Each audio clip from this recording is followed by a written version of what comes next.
大家好，今天要介绍的绘本叫做《The LumberJack's Beard》。Lumberjack 叫做伐木工人 ，Beard 是胡子，这是一个伐木工人的胡子的故事。那在这本绘本中呢，有很多小细节是小朋友可以去寻找发现的。在这个影音档里面呢，只有英文的介绍。那如果要有中文的介绍呢，请点另外一个影音档哦。让我们一起来看看这个伐木工人的胡子到底会发生什么有趣的事情呢？ The LumberJack's Beard. Big Jim Hickory was a lumberjack. He lived by a forest in a little log cabin. He had big, burly shoulders and an even bigger, bristly beard. Every day he got up and did his limbering up exercises. It's very important to limber up if you're a lumberjack. After a hearty breakfast of pancakes and maple syrup, Jim slung his big trusty axe over his big burly shoulder and headed out into the forest.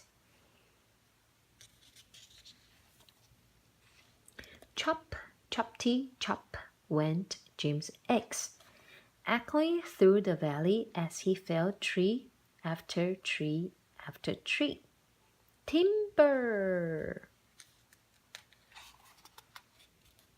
After a long day of swinging, whacking, cleaving, and hacking, Jim headed back to his cabin. That evening, when he was just about to go to bed, he heard a packety peck at the door. Jim looked down to see a small and very cross bird. "I built a lovely new nest in my tree," shrieked the bird, "and you chopped it down." Jim scratched his big bristly chin. Then he had an idea. "I suppose you could move into my beard," he said. "Very well then," said the bird, and in she flew. The next morning, Jim woke up earlier than normal due to the bird chirping away at the crack of dawn. He did his limbering up exercises, got dressed, and ate his breakfast, with a little help from the new talent in his beard. Jim's next job was to strip all the branches and leaves from the tree trunks and burn them on a big bonfire. After a long day of chopping, snapping, burning, and crackling, Jim charged back to his cabin for a well-earned rest.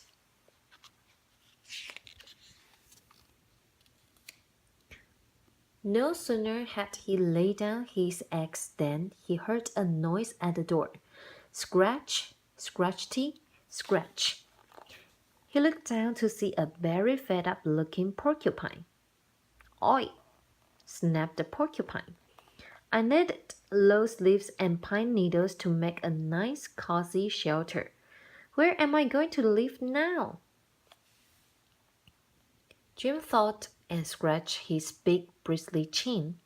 "Well," he said, "I suppose you could move into my beard too." He bent down and the porcupine crawled in.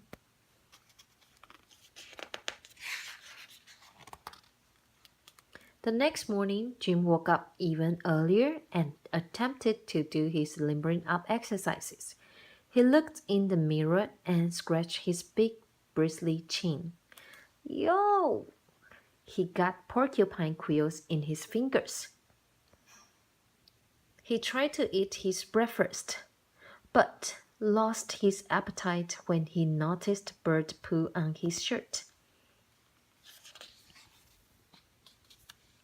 Jim's job that day was to float all the tree trunks down the river to the lumber yard.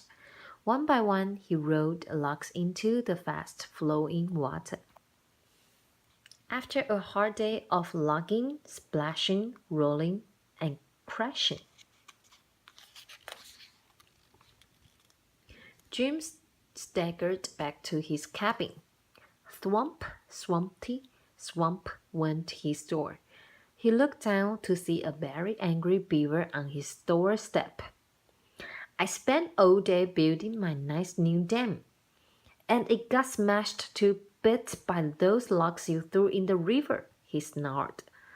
Without a word, Jim picked up the beaver and put him in his beard.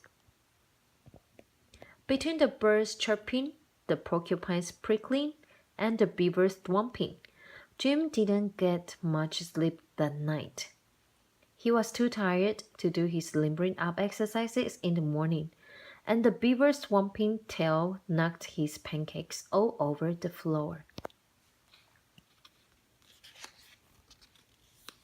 That's it, cried Jim. I can't take it anymore. You'll all have to move out today.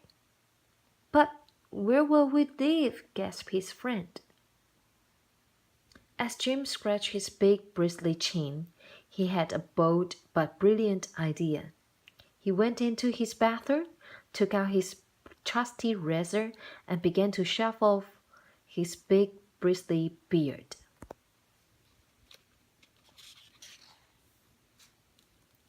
Then he piled it up on his porch, and the bird, the porcupine, and the beaver all moved into their new cozy den. That night, Jim slept better than he had done for some time. He woke up and did some particularly rigorous limbering up exercises and put on a fresh plaid shirt. Then he made an enormous tower of pancakes and maple syrup.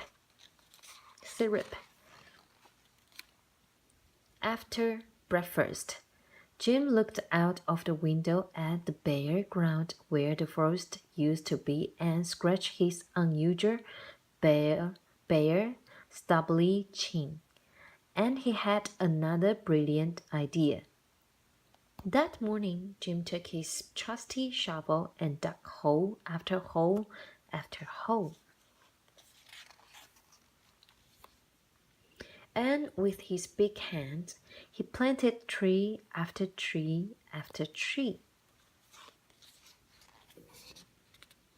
Jim's beard grew back over time. The tree took quite a bit longer, but it was worth that wait. The end. 希望大家会喜欢今天的故事，记得中文的解释在另一个影音档哦。今天的故事叫做《The LumberJack's Beard》。